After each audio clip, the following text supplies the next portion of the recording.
This show will be all about humility and fumbling and stumbling and showing the humanity that it is, especially in the healing journey.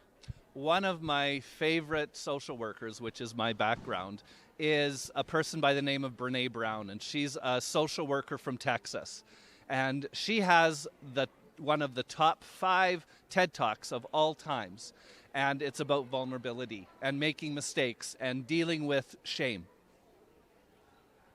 What are you looking forward to about this talk show? Endless possibilities, getting to meet new people,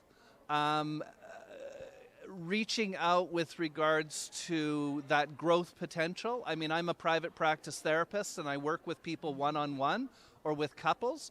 So to have the capacity to reach out and kind of connect with hundreds of people, possibly even thousands of people in the future, just tickles my fancy. Wow. And so is that part of your glow up and your joy? Like connecting with people? Absolutely, absolutely. I kind of have a personality that's kind of big thinker, visionary, and it's really fascinating. You know, I'm kind of getting towards the twilight of my life. I mean, I'm not that old, but you know, you start having conversations with yourself around legacy. You know, what am I going to leave? And when I do grief work, one of the things I talk with loved ones all the time who've lost a person is your loved one doesn't die until 3 things happen: their last breath, their final resting spot, and the last time their name is spoken. And so we recognize that when we think of our journeys don't just end in our last breath. So the viewers can expect some profound wisdom. If that's what you call it. So I was thinking, since we're asking everyone else what wellness means to them, what does wellness mean to you? That's a fantastic question. And it's funny because my journey really into my own personal wellness, because I had academic wellness. I was working with other people on their wellness. 2 months before my burnout, or as Brent Brown calls spiritual awakening, I was giving a talk to 80 nurse practitioners on compassion fatigue. So here I am spewing and talking and kind of having the knowledge that I'm gifting people when inside, you know, there was a huge rotten core because of my own struggle. And, you know, my ego stood in the way. And it wasn't until I was tagged out of my job by my team lead and my chaplain that I had to kind of go on my own personal journey and start incorporating the things that I had been teaching to people for almost 30 years. So wellness is self-care? I think wellness is effing up and then figuring out now what. You know, I have a tattoo of a Chinese symbol of crisis on this shoulder that I've had for over 20 years. And within the Chinese language, the way the story goes, and maybe it's an urban myth, but they didn't have a symbol for crisis, kind of post-modernism or pre-modernism. And so they had to come up with one. And within the Eastern philosophy, there's always a yin and a yang. And so they actually combined 2 symbols of danger and opportunity. And so most of us recognize, you know, that pit of despair when we kind of hit that crisis. But the reality is, once you've kind of sat in the poop for a while and kind of sifted your way through it and gained perspective, you get to a point of not looking for opportunity, but opportunity happens. And so in Prince George, can I say shit? Yeah. In Prince George, my translation for this symbol is shit happens, now what? And every single person that I've done crisis work with, it's so exciting when they get to their journey and it's all about their opportunity. and their world is just expansively developing. I mean, at the worst point in my life, and we won't get into it today, but at the worst moment of my life, when I had a personal, direct experience with death, the second thought that I had after kind of the thought and the shock and the, kind of hit me on my ass, it's like, crap, this means I'm going to be a fantastic grief therapist.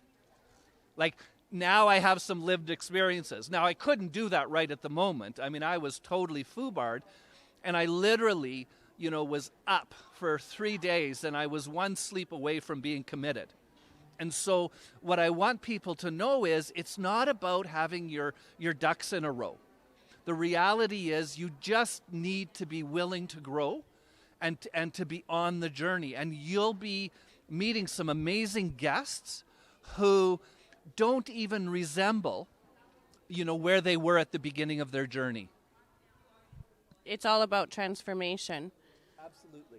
And I think we have a shared common goal that us sharing and other guests sharing is that it gives a sense of hope and peace and almost a direction on the path that, there's other folks that get it and how hard that transformation journey is. But knowing that there is a method through the madness, it can give hope, right? When people feel really alone. Absolutely. And I think as healers, I think we have to be genuine. We have to be honest with the people that we're working with. And, for so many years there, I was doing the work. And I was making an impact, but it was all cognitive. It was all what I call severed head. But when you start doing the work kind of as an integrated being, and when you start sharing of your own personal journey, in therapy you make sure that you're not the focus, but that it's focused on the other person. And so then you realize that that's what creates transformation, is sharing enough of yourself so that people see you as a genuine individual. And I really like how you said not keeping it up here. I see that too with some spiritual walks where it's all transcendence and it's not deeply grounded in the body. So that's why I ended up doing my work with Feel It to Heal It, because you do have to go into those steps. I find it so serendipitous, when you speak about your journey, and it makes sense why we're hosts together. When my best friend, she passed away in 2016, I ordered a hoodie that said, inhale the good shit and exhale the bullshit. And that was I just had to do one day at a time, and it got me through. And I took that hoodie with me to Peru. Yeah. And also I have a tattoo of a lotus on my back, which of course, as you know, the lotus is known for the aspect and the knowing that you have to grow through the mud and then the lotus blooms. And so... Well, and what better a medium, right, is shit. Once it's composted, once it's worked through, it makes an incredible medium to grow things. This is going to be fun, and today's going to be fun. I'm looking forward to it. Thank you so much for allowing me to kind of co-host with you. So what makes you happy, Paz? What makes me happy that I'm supporting everybody in the small business. I can be with my family, it still means something for my mother, my father, my family, because they make a lot of generations with us. You are so wise. Thank you. Thank you. And so what does wellness mean to you? Wellness means respect with my mom, means respect to my cousins with my family.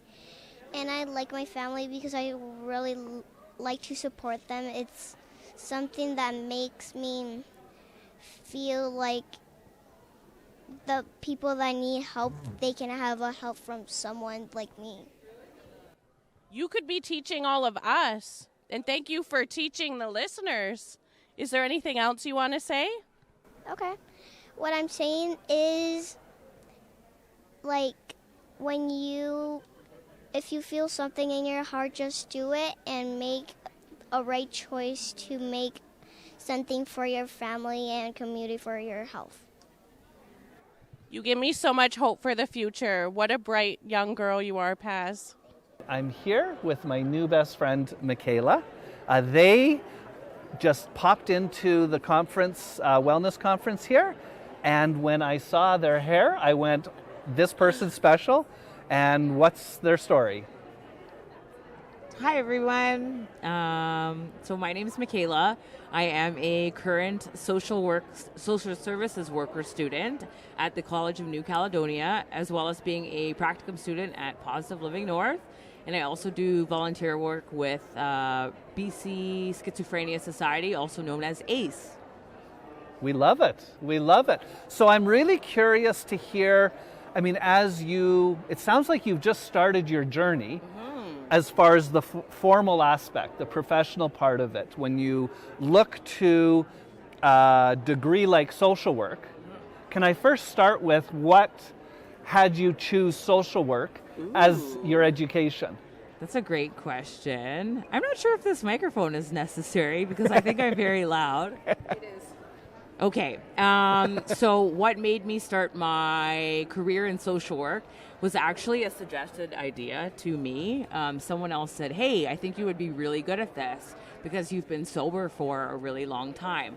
So I pretty much entered social work not even knowing what I was getting into, realizing that it's a much broader career than I ever could have imagined.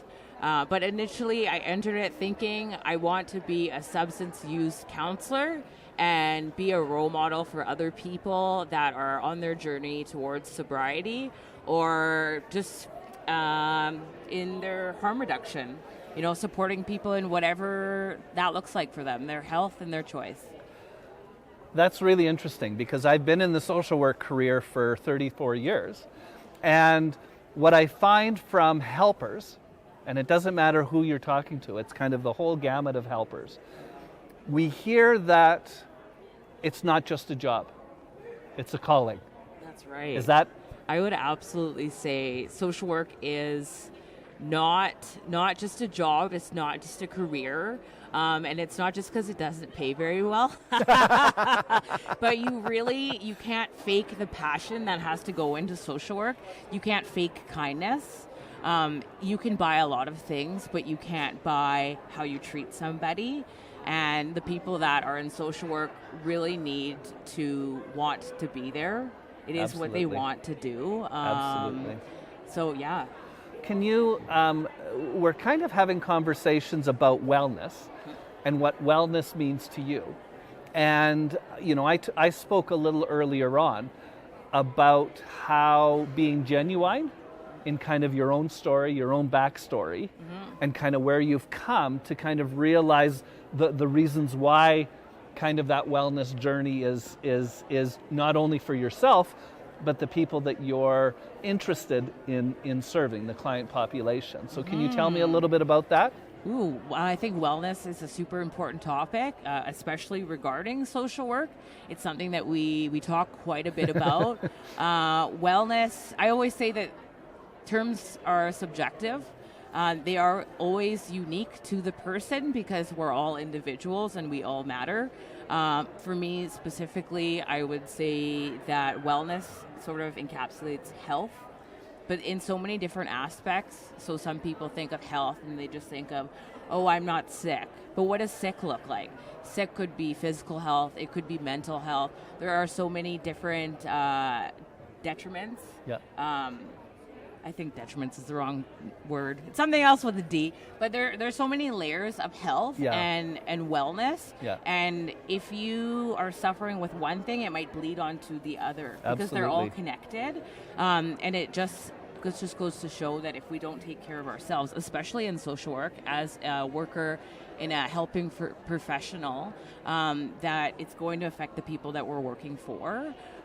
So that's why self-care is so important, because I have to take care of me before I can take care of anybody else. Absolutely. Because we're a community at the end. Absolutely. And so, as you were talking there, I was thinking about a really good friend of mine who's a medicine woman from the Cherokee.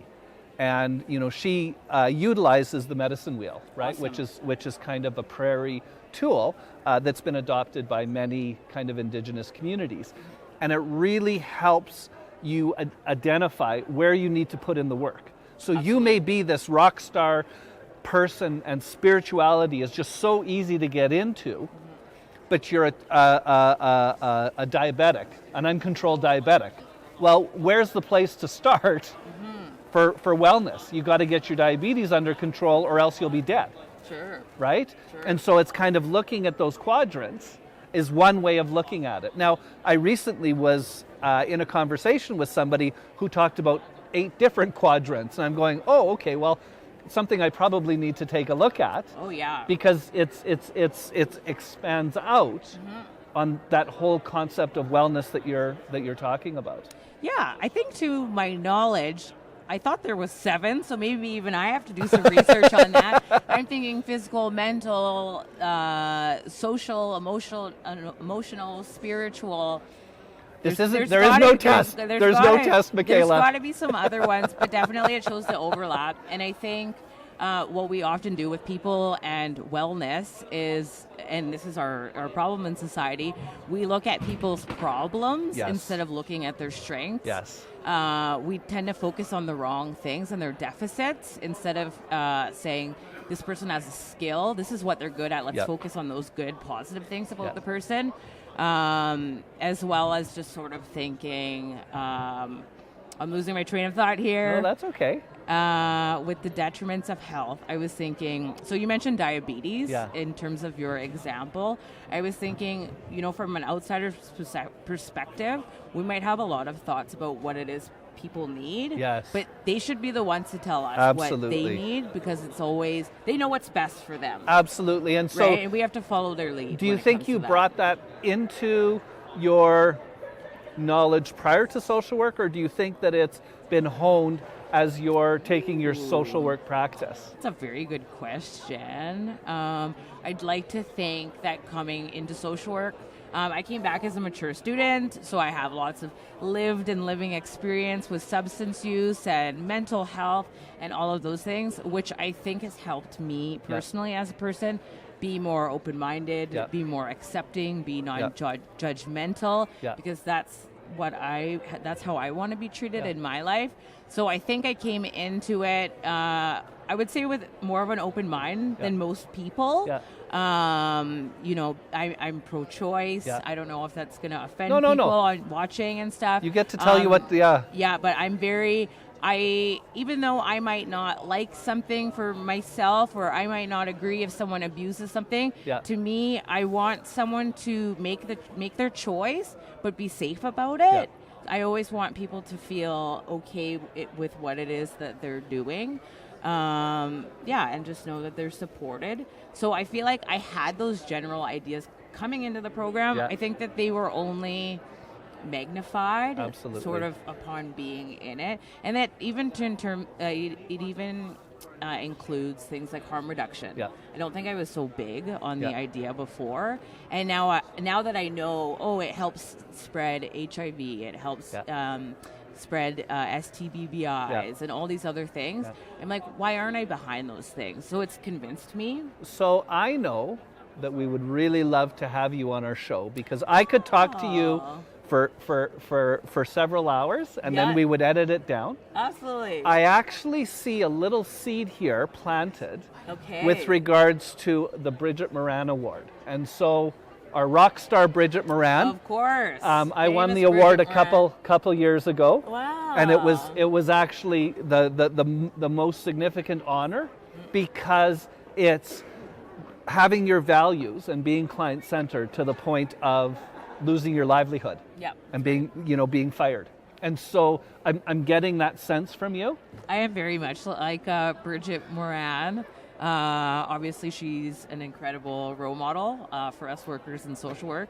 I always tend to go against the grain, even if it gets me in trouble. I'm a very honest person. I do what I think feels right. And I always challenge things. I think that's my biggest strength.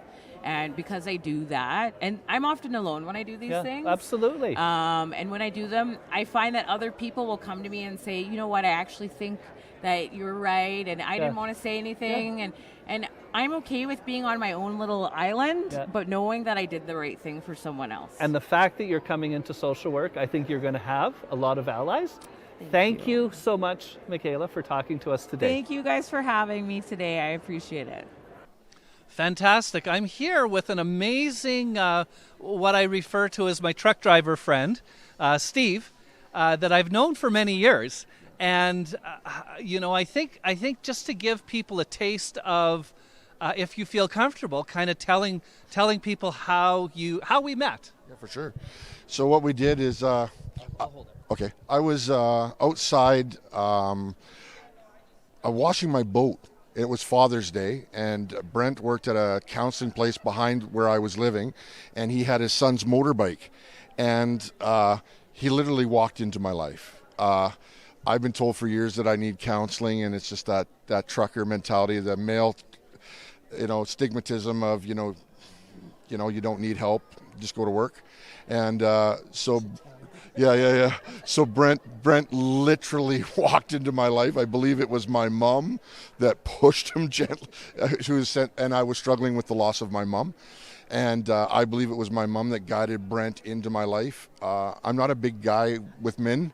I was raised by women. So for me to have, and when he walked away, I could talk to that guy.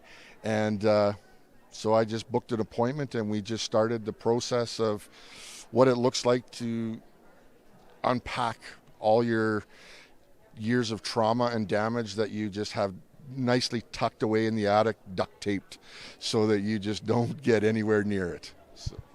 I think it would be really helpful for the audience to kind of understand, we only think of counseling in certain ways, like of what's portrayed on the media. And so your journey was very typical to kind of some of the stuff that I do with men, but I think atypical of what you would see like on The Sopranos, the classic kind of psychoanalyst and meeting every week or sometimes twice a week. We didn't meet every week. No, we did at the beginning, but then it was with Brent that he just made it easy. And I think one of the things I was drawn to him is that he went to counseling. So I thought, my counselor needs a counselor. So that obviously opened it up for me to say that, and he just took away the pressure, and he was safe. He was home and safe for me. And then we just went into the attic, and we just started taking a box out at a time and cut it open. And what was ever in that box, we dealt with. And I think, like I've said to Brent many times, I think the only way that this kind of stuff is successful is if the person being me is willing to deal with the actual truth. And because he's only as good as what I tell him. So being at that point in life where I was ready to be real and ready to be honest with somebody, and Brent made the transition real easy. There's lots of times he never said a lot. He just let me ramble. And I kind of sometimes figured it out on myself. And then there was times he spoke where it was like getting punched in the stomach. Like it was just, oh boy, okay.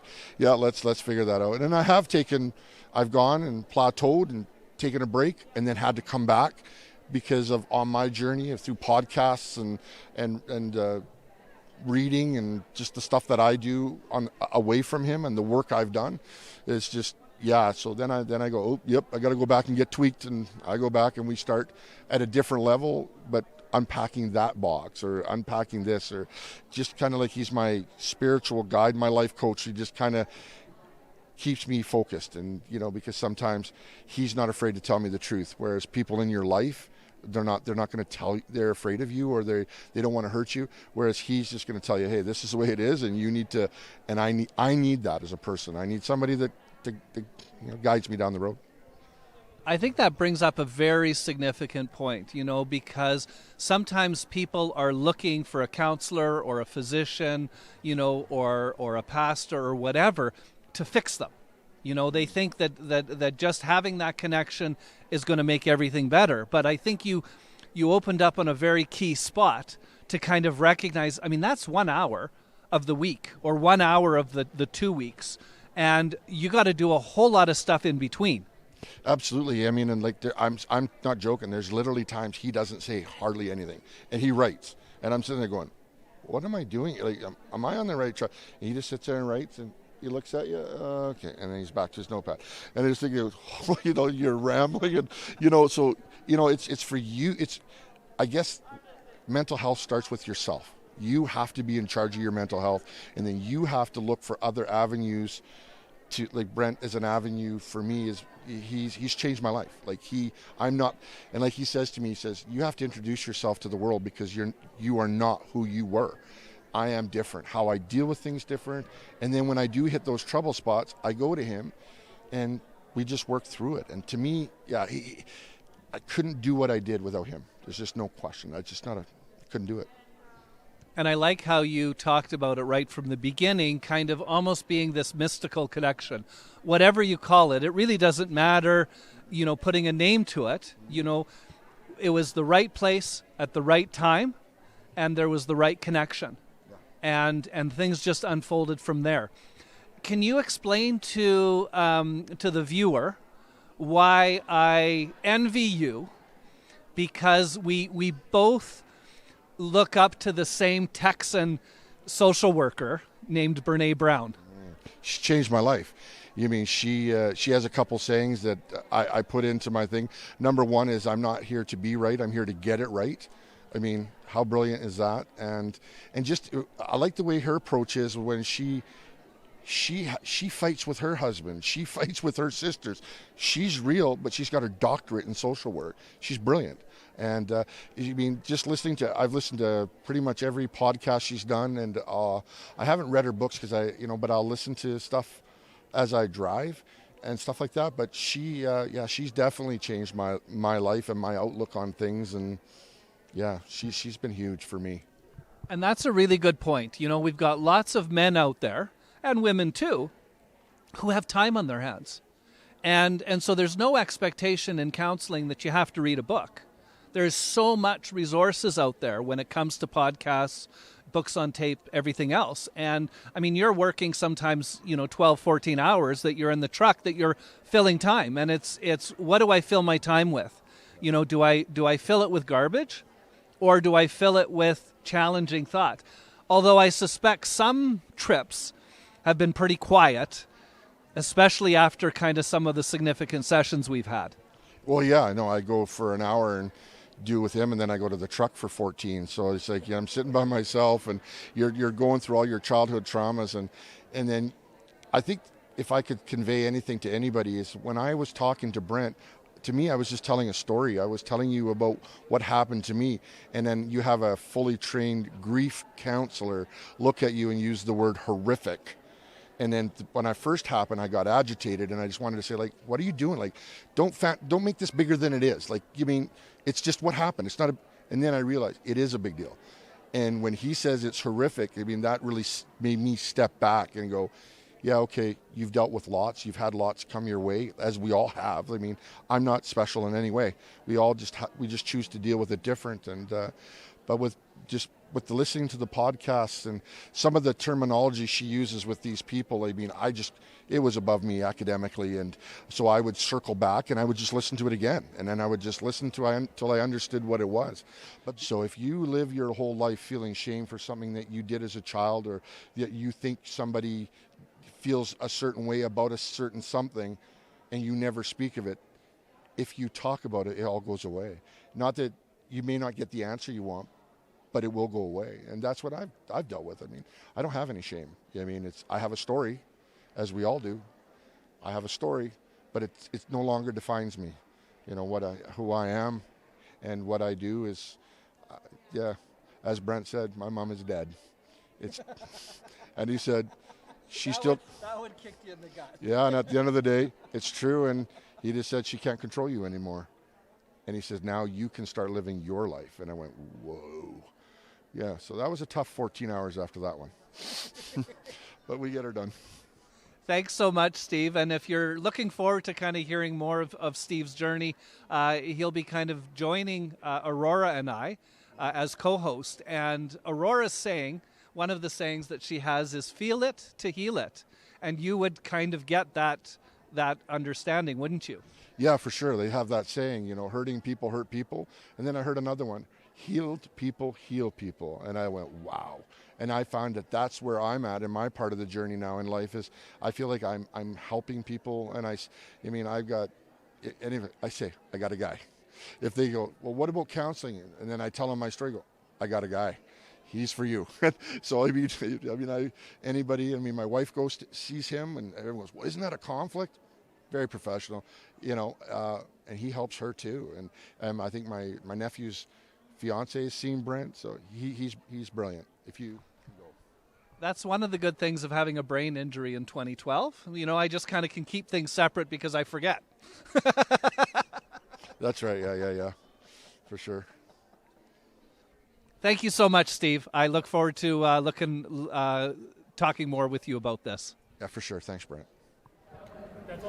Oh, we're here with Sandy. She's like my new best friend. I just love talking to her. We didn't get too much into wellness yet. So I was like, wait. She was already brewing. She was already ready to talk about what wellness means to her. And I said, hold on, let's get on film. So what does wellness mean to you, Sandy? Wellness for me, it's like the totality of the person. So not just physical wellness, but like mentally, spiritually, physically, like the whole being. The whole being. You in a good state. Yeah. Why do we separate it? Like in the Western culture, we separate them, but in some cultures, it's you are just whole. You don't separate it. Yeah, I mean, because if you're not physically well, then how could your brain function well, right? And also, if your brain is not functioning well, or if you're not in a good state mentally, then everything else is affected. So it's important to have all these aspects in a good state. So since you seem so connected to wellness, what are some of your wellness practices? So I have devotional. Oh, nice. So spiritually, you have to be, spiritually rooted as well to your beliefs, your faith. And also, I'm a bit guilty about this, probably because of school and work. I try to be healthy physically, but I'm doing my best. We love vulnerable sharing on the show. Yeah. We're all about vulnerable sharing on the show. Nobody's perfect. Yeah. Mm-hmm. So great. Anything else you want to share about wellness and just being connected to the community? Honestly, so I'm a volunteer at this event. For me, wellness is also trying to connect with people, right? So it's not just physical, mental, it's also your relationship, emotions, connecting to people, and having this sense of belongingness. So yeah, great. I think it makes you healthy as well, meeting new people. It does. Thank you. And that's why we're here. That's what the whole show's all about. So I'm glad that I got to meet you today. Thank you. Same. It's a pleasure. Thanks. Hi, so we're here with another amazing volunteer for this awesome event. This is Russell. Right away this morning, he was just so helpful. I just see this friendly person just willing to help and give wellness to others in his presence. Hi, Russell. Thanks for coming on. No problem. Yeah, so what does wellness mean to you? Wellness to me is just looking after your mind and your body, and just kind of remembering to enjoy yourself and laugh, and obviously look at the person who's talking to you. Laughing and just doing your best to be kind to yourself in the day, and something that'll benefit you in the long run. Totally. Yeah. It's so simple, but we make it complicated sometimes, but I think you're absolutely right. Yes. Laughter is the best medicine, and gratitude and being kind to yourself. Like, you got it. What else is there? Exercise and gratitude is pretty much the main one. Exercise and gratitude, and helping the community. Like, it takes a community to like raise kids from going on up, and as soon as you're into adulthood, that's how you go back. You help your community out because they put in the effort for you growing up. Right. That's my opinion anyways. Like, most of any reason that I'm useful is because somebody taught me along the way. So the best I can do is be useful to somebody. So you had that value taught by family members? A number of different people, yes. Nice. Yeah. I see that in you. Sometimes I don't see that in some people, and some young adults and youth, and even, millennials like my age. I don't always see that, service attitude. So I really see it in you, and I honor it. Thank you. Thank you. And here is one of my old pals, Betty Beckerin. And I've known Betty for a long time. I don't even want to, let's not go there. Okay. Because then that's going to kind of make us both feel old. Let's just say long time. Yeah. Okay? Okay. And you've done a ton of stuff. You've been involved in a ton of organizations, right? Yep. I know that you were doing some amazing stuff with the school district and kind of hit a few roadblocks, but we're not going to go there. We'd like to. It's really hard not to, yeah. We would like to, but we really want to hear, because this is about simply thriving in the North. You have a pulse on the North. You have a perspective on the North. Remind me how long you've lived in the North. 34 years. Fantastic. Okay. So what does wellness mean for you and for some of the people that you found yourself serving in the North? Well, I think first off is all of the conversation these days is on security, food security, accommodation, access to good medical care. All of those things are so important to all ages of wellness, but especially seniors, because they know they're in their declining years, and it's really important that those things are in place to make them feel secure and thought of. And as the builders of in the past of all that we have today in our society is because of these seniors. We need to make them feel that they deserve to be taken care of, and to have that wellness in their future.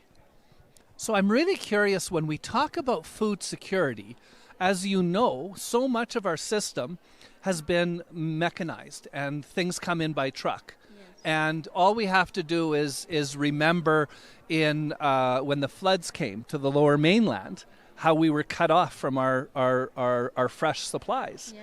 And it took several days for things to be rerouted from out east. Yeah. And so I'm curious with regards to kind of local food security, that would help for wellness, because I suspect we're also talking about people engaging in some of the work themselves, potentially.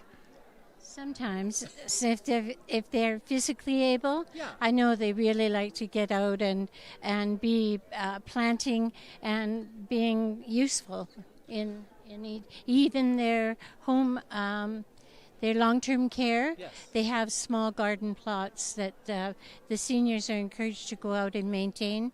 Some of them can't. No, but even something like, wouldn't you agree that just raising like a raised garden bed, where you can kind of sit in a chair, yeah, and you can kind of easily reach things, because many of these folks, have probably been gardening most of their lives. Yes, I can actually reaffirm that, because I know that any of my elderly family members love to get out and garden.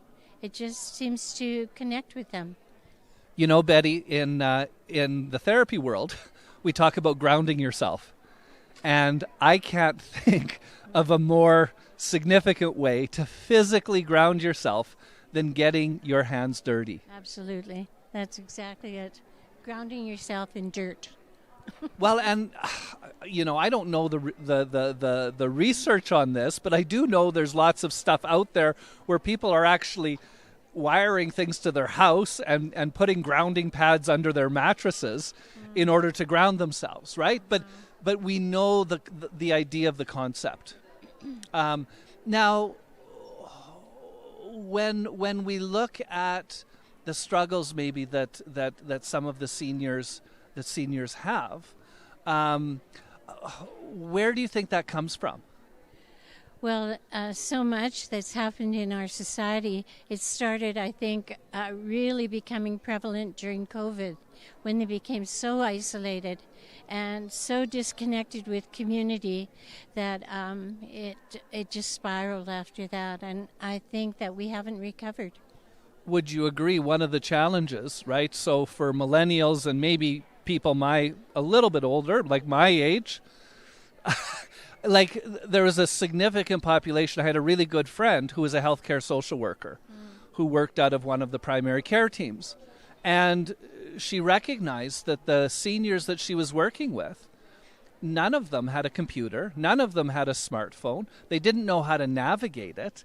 And now we look at kind of many of these programs, and it almost requires a computer degree just to navigate some of the ins and outs. Yes, and what we have at the Prince George Council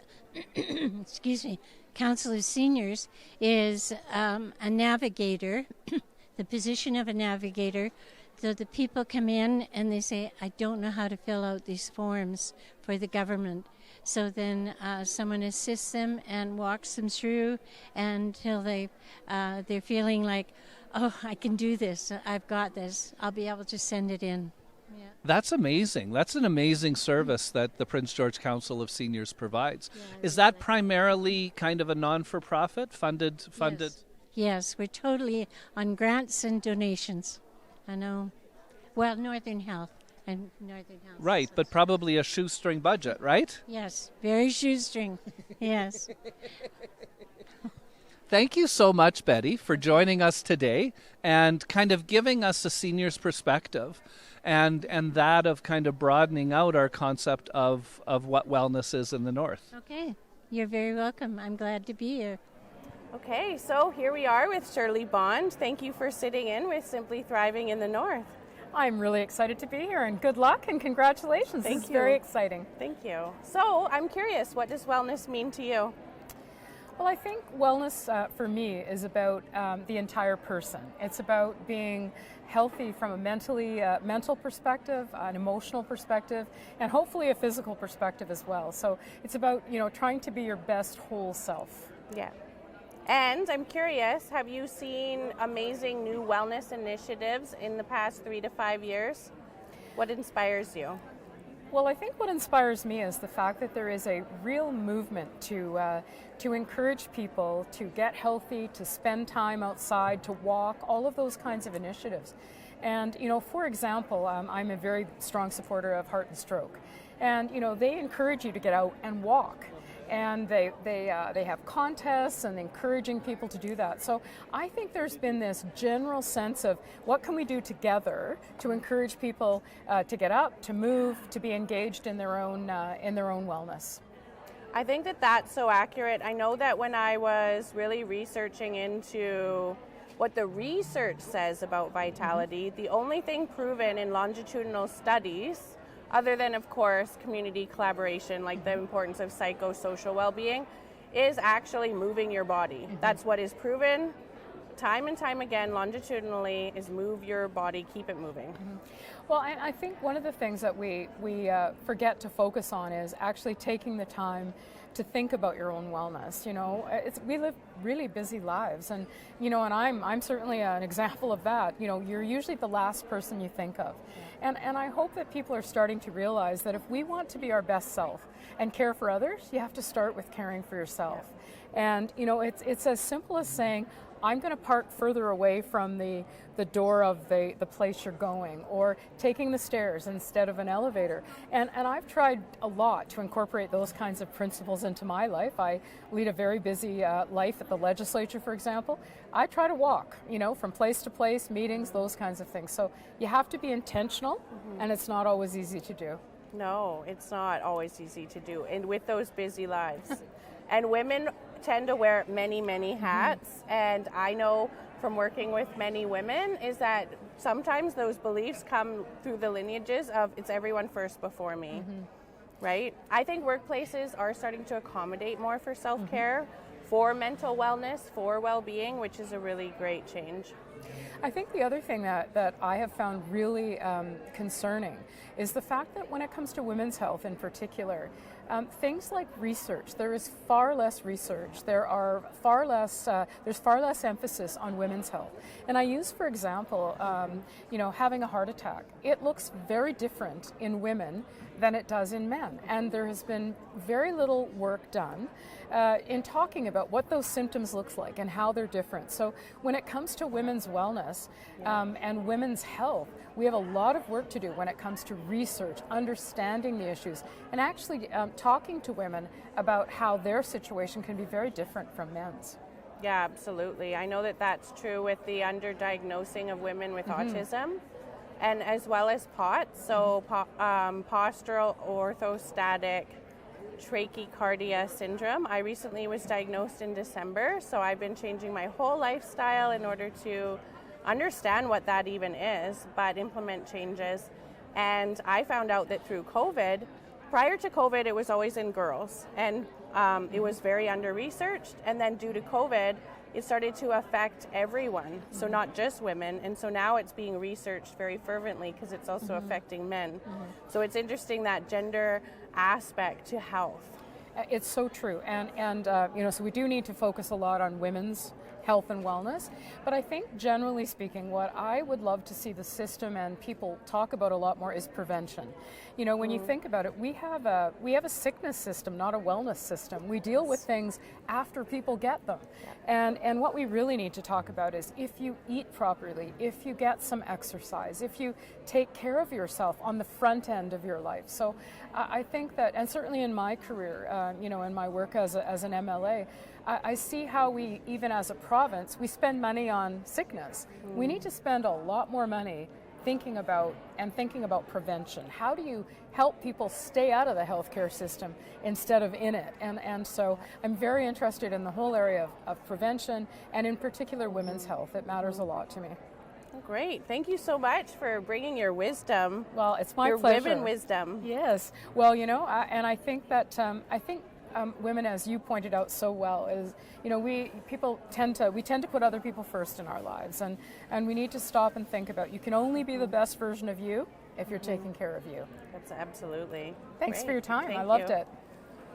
So we're here with Scott, and Scott is a musician. So Margaret, who's the president of Live Well PG Society, brought Scott over here to introduce, because we're both musicians. Yeah. And it is so fun. One of the things I love about the art community is that you get connected to people just because of art. But this particular topic is wellness and art. So did you find it was good for your well-being to write music? Oh yes, music is very therapeutic. Yeah, it's everything. Yeah, I've been doing it for probably about 20 years now, off and on. Wow, so I could learn some things from you.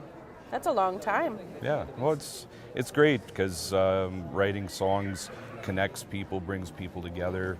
Different experiences that I've experienced in my life, I've put to music, and people find it relevant, which is great. Yeah. I enjoy it. Yeah, and you have an upcoming gig coming up too at Nellie's Pub. Yeah. That'll be really fun. I want to come check it out, see the vibe. It'll be April 5th and 6th, 2 nights at Nellie's Pub with my band Barbed Wire. We play classic rock and some of my original music as well. Okay, so I'm curious about your original music. So what kind of themes in there tie to wellness? Well, for example, when I write a breakup song, it's to, heal from that breakup. And so the people that hear the song, they say, oh man, I can relate. I just broke up with my boyfriend. Yeah. And I also wrote a song recently. My mom unfortunately passed away in November. I wrote a song called Loved One. And that song was about trying to heal from that experience. And I shared it with friends and family, and they were pretty blown away by it. So then it helped them. It did, yeah. Wow. And I feel like sometimes people won't do something like write music because they think, oh, well, I'm not an artist. But I feel like anyone can do art. It's cathartic, it's healing, and And you don't know until you put that pen to paper what might flow out of you. Yeah, you can really be surprised. Like when you try to write a song, nothing comes out sometimes. I mean, at least in my experience, that tends to happen. But when you're sitting there and then this idea comes into your head, then it just starts flowing. Yeah. I know for me, I feel it like I can feel it and it's bubbling and it's there and it's ready and it's already in its a form. Maybe the bridge still has to come later on or different things. But I don't try to just sit and write because then I'm forcing it. I just wait till the song comes through me. Totally. Yeah. Yeah, no, I totally get that. You're going to sing a little lick for us or what? I could. I don't have my guitar on That's me, but okay. let's see. Well, I'll sing a little bit of this song that I wrote back in 2002. It's called Mystery Angel. And it, the chorus goes, "Oh, mystery angel, I love you, my mystery angel." It's a song about finding that certain someone someday, somehow. It's like a fantasy love song. I recently just released a alternate version that I found on an old hard drive that I forgot that I had recorded. So, Okay. so now there's 3 versions of it on Spotify under Scott LaPointe. Okay, LaPointe. Yeah. Thank you. And E at the end. Yeah. Right? What does wellness mean to you? Well, it means trying to think positive every day and keep positive vibes going forward to every person that you come in contact with, because we have enough negativity in the world. We need to bring each other up and stop putting each other down. I agree. That's no what more it means. crabs in the bucket. Yes. Up here in the north, wellness means spread, uplifting, celebration of one another, and support. Well, I support your music. I'm looking forward to hearing your music. Thanks. I love supporting local artists and musicians. See the vibes of collaboration? I love it. You can just meet someone and be like, you like that? You like that? Let's do it. Yeah. Hi, my name is Teresa, and I was invited by Auroara to explain about what wellness means to me. As an indigenous person from the Philippines, first of all, I represent the Adventist Development and Relief Agency, the organization that is so much in the forefront for disaster preparedness and response. So they were there at the Fort McMurray fires, the Lytton fires, and whenever there is disaster response needed, ADRA Canada will be there. And I support them immensely since 2007. And also, I promote the Indigenous Hope Radio because I love beautiful indigenous music from all over the world. Like this morning, I heard music from the Middle East, and it spoke so much to the heart. Like you can see the spirit of the person who is singing. It's very moving. Now, wellness means to me, first of all, the total health of soul, body, and mind. Like if you look at the beautiful indigenous wellness, that circle, that is so complete, that circle. So if we pattern our lives thinking of that wellness in the perspective of the indigenous peoples, wow, everything is wellness then. The whole life is wellness. So first of all, it starts with a good basic, the made by creator produce from the land. So if you have those, not the crinkly bags, not nutrition coming from these processed foods, then you will have, it will contribute to your total health. Exercise. So back home in the Philippines where I'm from, we have to go up the trees to pick the fruits. And you don't just go to the trees, you have to go across hills and mountains and then you find that beautiful, good tasting produce. Like, wow, you won't taste it anywhere where there is GMO or spraying the food, you know. And then you need good water. Like, consider the liquid coming from the coconuts they are very full of electrolytes. Like I saw athletes coming to my country to just feed themselves with electrolytes before a major competition. And then, of course, sunshine, more sunshine. If there's no sunshine, please take vitamin D3 so that you will have the sunshine vitamin in you. And then your avoidance of what is not good. Like we really need to have that discipline that if it is not good for you, you cannot change it. It will not give you good results. You are what you eat. So proper rest. Get that much needed melatonin. Be in bed before at nighttime before 10 o'clock because the melatonin's peak starts when the sun sets because our bodies are subject to circadian rhythm. So if you're there like when the sun sets and your stomach is good and rested, not full, because if you're resting and your stomach is full, the poor stomach is still grinding the food there and trying to digest and you won't have good rest. So make sure 4 hours before your sleep time, then you will have good rest when your stomach is not full. And of course, don't forget fresh air. Do a lot of forest bathing. You know, when you walk in the forest, wow, it's just like your senses are so open. You get the negative ions from the air. And wow, it's just amazing for you if you can do that at least once a week. Or even from your window, you can see trees. That will prolong your life because that's already evidence-based. And best of all, rest in the hands of the Creator because the Creator knows you even before you were born. So the Creator has a special knowledge of you, your talents, your gifts, and when you are close with the Creator, you will have the guidance you need so you know your purpose in life. So in my country of origin, we always say mabuhay, meaning long live. We wish you all the best and thank you so much for having me. This has been such a fun day. I am amazed. Well, I'm not surprised, but I just am amazed and honor all of the incredible voices that came to our first episode. Everyone is so brilliant. They know what wellness means to them. And it's really funny because our awesome camera lady, Stella Moon, she pointed out everyone would say, oh, well, people say, oh, I don't know what wellness means to me. Then they sit down and they totally do know what wellness means to them. That was fun. Absolutely. And, you know, I want to just acknowledge Auroara for dragging me out to this event, for planting the seed, for letting me sit beside her, promoting the men's shed, and having the opportunity to interview people.